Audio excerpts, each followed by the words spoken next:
Hello, everyone. Welcome back to the Jane and Alex podcast. I am Jane, and I am so happy to be here with you today. And I am Alex. It is great to see you all again. We hope you are having a wonderful week. Today, we have a very special and important topic to talk about. That is right, Alex. Today, we are going to talk about a situation that makes many people nervous. We are talking about the interviewer and candidate conversation. Oh yes, job interviews. Just hearing those words can make people feel a little stressed, but it is one of the most important conversations you will ever have in English. Exactly. Whether you are looking for a new job in your own country or looking for a job abroad, knowing how to speak during an interview is essential. It can change your life. It really can. And the secret is preparation. If you know what to say and how to say it, you will feel much more confident. That is why we are here today. We want to help you master the interviewer and candidate conversation. We are going to break it down into small steps. We will look at how to start the conversation, how to answer difficult questions, and even how to say goodbye. We want you to feel ready and strong. Before we dive deep into this topic, we have a small favor to ask. If you are enjoying our podcast and find these lessons helpful, please take a moment to like this video. Yes, please. Liking the video helps us so much. And if you haven't already, please subscribe to our channel. When you subscribe, you won't miss any of our future episodes. We have so many great topics coming up. So hit that subscribe button now. It really helps us grow the community. Okay, Jane, let's start at the very beginning of the interview, the greeting. The greeting is the first impression. It happens the moment you walk into the room or join the video call. It sets the tone for the whole conversation. That is right. You want to be polite, professional, and friendly. A common mistake is being too quiet or looking down at the floor. You need to make eye contact. Yes, eye contact is key. So imagine I am the candidate and you are the interviewer, Alex. How should I start? Well, usually the interviewer will say something first. I might say, "Good morning, Jane. Please come in and have a seat." And I should respond confidently. I would say, "Good morning, Alex. Thank you very much." Simple and perfect. You don't need to use complicated words here. A simple good morning or good afternoon is best. Avoid slang like hi or hey unless the environment is very, very casual. Right. Keep it formal at first. After the greeting, there is usually a little bit of small talk. We have talked about small talk in previous episodes, haven't we? We have. Small talk is that light conversation before the serious business starts. In an interview, it helps everyone relax. The interviewer might ask, "Did you find the office okay?" Or, "How are you doing today?" If they ask, "Did you find the office okay?" they just want to know if you had trouble with directions. You should not complain about the traffic. Exactly. Even if the traffic was terrible, don't start with a complaint. Just say, "Yes, the directions were excellent. Thank you. It was very easy to find." Being positive is so important. What if they ask, "How are you today?" You should answer, "I'm doing very well, thank you. And you?" Always ask them back. It shows you are polite and socially aware. So we have done the greeting and the small talk. Now comes the big question. The question that starts almost every interviewer and candidate conversation. I know which one you mean. It is the famous command, "Tell me about yourself." This one is tricky. Many students make a mistake here. They start talking about their childhood, their family, their dog, and their hobbies. That is a very common mistake. When an interviewer says, "Tell me about yourself," they do not want your life story. They want your professional story. They want to know why you are good for this job. So how should we structure this answer? It feels like a big open space. A great formula is past, present, and future. First, talk a little bit about your past experience or education. Then, talk about what you are doing now. Finally, talk about what you want to do in the future, which is getting this job. I love that structure. Past, present, future. It keeps the answer organized. Can you give us an example, Alex? Imagine you are applying for a job as a marketing manager. Sure. Here is how I would answer using past, present, future. Well, I have been working in marketing for about 5 years. I started my career as a junior assistant at a small agency where I learned the basics of social media. That is the past. Currently, I am a team leader at Big Tech Corp, where I manage major advertising campaigns and a team of 4 people. That is the present. I am really enjoying my work, but I am looking for a new challenge where I can use my skills in a more international environment, which is why I am so excited about this opportunity with your company. That is the future. Wow, that was excellent. It was short, clear, and relevant. You didn't mention your favorite color or where you went on vacation. Exactly. I stuck to the professional facts. It shows I am focused. Jane, why don't you try? Imagine you are applying for a job as a customer service representative. Okay, let me try the past, present, future method. Here I go. I have always enjoyed working with people. In the past, I worked at a retail store for 3 years, where I learned how to solve customer problems quickly. Right now, I am working at a call center, where I handle over 50 calls a day and help clients with technical issues. I have learned a lot about patience and communication. Now, I am looking to move into a role where I can build longer-term relationships with clients, which is why I applied for this position. That was perfect, Jane. You highlighted your skills, problem solving, patience, communication, and you connected your history to the new job. Thank you. It feels much easier when you have a structure. You don't have to panic. You just follow the steps. Precisely. Now, let's move to another classic part of the interviewer and candidate conversation, the question about strengths and weaknesses. Oh, the weakness question is the hardest. What is your greatest weakness? If I say I am lazy, I won't get the job.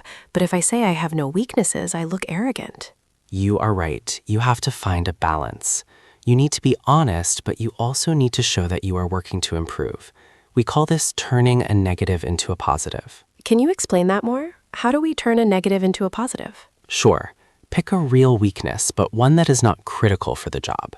Then immediately explain what you are doing to fix it. For example, don't say I am always late. That is a bad weakness for any job. Right. Being late is bad. What is a good weakness to choose? A common one is public speaking, or perhaps being too critical of your own work, or maybe struggling with a specific software that isn't the main part of the job. Let's try an example. How about public speaking? Many people are nervous about that. Okay, if the interviewer asks, what is your greatest weakness? You could say, I used to get very nervous when speaking in front of large groups. I consider that a weakness. However, to improve this, I recently joined a local speech club. I am practicing every week and I am already feeling much more confident. I see what you did there. You admitted the problem, nervousness, but you showed the solution, joining a club. It shows you are proactive. Exactly. Employers love people who try to improve themselves. Proactive is a great word, by the way. It means you take action before a problem happens, or you take charge of a situation. I will add proactive to my vocabulary list. Now, what about strengths? This should be easier, right? But sometimes it feels like bragging. It is not bragging if it is true and relevant. When you talk about strengths, give an example. Don't just say, I am hardworking. Anyone can say that. Prove it. So instead of just saying, I am organized, I should tell a short story? Yes. For example, my greatest strength is organization. In my last job, I created a new filing system that saved the team 5 hours of work every week. That is much stronger. It has a result. It shows the value you bring to the company. Value is the key word. In an interviewer and candidate conversation, you are selling your value. You are explaining why investing in you is a good idea. Let's talk about behavioral questions. These usually start with, tell me about a time when. Ah, yes. Tell me about a time when you made a mistake, or tell me about a time when you dealt with a difficult customer. These are scary because you have to think of a story quickly. Is there a method for this too? There is. It is called the STAR method. STAR. What does STAR stand for? S stands for situation. T stands for task. A stands for action. R stands for result. Situation, task, action, result. Can we walk through an example? Let's use the question, tell me about a time you solved a difficult problem. Okay, let's break it down. Situation. In my previous job, we had a sudden deadline change and had to finish a project 2 days early. Okay, that sets the scene. What was the task? Task. My task was to organize the team to ensure we finished on time without making errors. And the action. What did you actually do? Action. I called a quick meeting, delegated specific tasks to each person based on their strengths, and stayed late to check the final details. And finally, the result. Result. As a result, we submitted the project on time, the client was very happy, and my boss congratulated the team. That is a perfect story. It has a beginning, a middle, and a happy ending. The STAR method makes sure you don't forget the important parts. Exactly. Often, candidates forget the result. They tell the story but forget to say how it ended. The result is the most important part because it shows your success. This is so helpful. I feel like I am ready for an interview right now. But wait, there is usually a part at the end where the tables turn. Yes, at the end of the interviewer and candidate conversation, the interviewer usually asks, "Do you have any questions for us?" And the worst answer is, no, I have no questions. Please never say that. If you say you have no questions, it looks like you are not interested. It looks like you didn't prepare. So what should we ask? We shouldn't ask about salary or holidays in the first interview, right? Generally, no.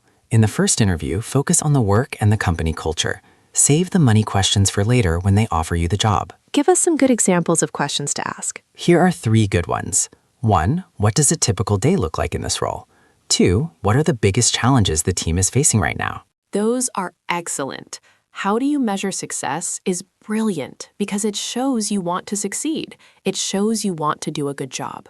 Exactly. It makes the interviewer visualize you in the job, doing well. That is a psychological trick, but it is honest. Let's do a practice role play now, a full mini interview. I will be the interviewer and you, Alex, will be the candidate. Are you ready? I am ready. Let's do this.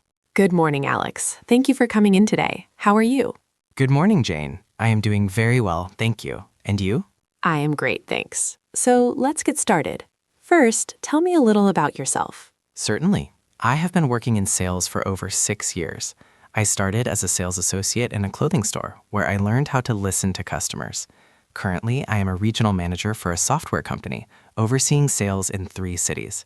I love my current team, but I am looking to move into the medical industry, which is why I applied for this role at your pharmaceutical company. That sounds like great experience. Can you tell me about your greatest strength? My greatest strength is relationship building. I believe that sales is not just about transactions, but about trust. In my last role, I increased our client retention by 20% simply by implementing a new follow-up strategy to keep in touch with clients. Impressive. And finally, do you have any questions for me? Yes, I do. I noticed on your website that you are launching a new product next month. How will this new role support that launch? That is a great question. And cut. Alex, that was amazing. Thank you. Did you notice the question I asked at the end? Yes, you showed you did research. You looked at the website. That is a huge bonus point. Always look at the company website before the interview. Read their About Us page, read their latest news. Use that information in your conversation. Let's talk about body language and voice for a moment. Since this is a podcast, our listeners can't see us, but they can hear us. How should they sound? You need to sound confident, but neutral. Don't speak like a robot. Don't memorize your answers word for word so that you sound like a machine. Right. If you memorize a script and then you forget one word, you might panic and freeze. It is better to remember bullet points or key ideas. Exactly. And don't speak too fast. When we are nervous, we tend to speak very quickly. Breathe. Take pauses. It is okay to think for a second. If I need time to think, what can I say? I don't want just silence. You can say phrases like, "That is a very interesting question. Let me think about that for a moment." Or simply, "That is a great question." This buys you 5 seconds to organize your thoughts.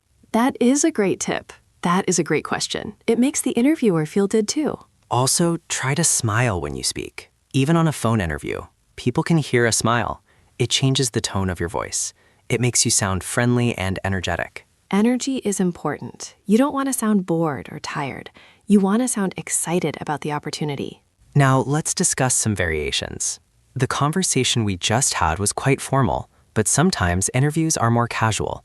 For example, at a startup or a creative agency. That is true. In a casual interview, the interviewer might say, "Hey, Alex, thanks for dropping by. Grab a coffee if you want. So, what's your story?" What's your story is just a casual way of saying, "Tell me about yourself." In this situation, you can be a little more relaxed, but you must still be professional. You shouldn't use slang just because they do, right? Correct. Maintain your professionalism. You can match their energy, smile more, maybe laugh a little, but remember, it is still a job interview. They are judging your competence. What about video interviews? They are so common now. The conversation is the same, but the setting is different. For video interviews, the conversation includes your technology. Make sure your microphone works. Make sure your camera is clear. Check your internet connection. And look at the camera, not at yourself on the screen. Yes, looking at the camera is eye contact. Looking at the screen looks like you are looking down. It feels disconnected.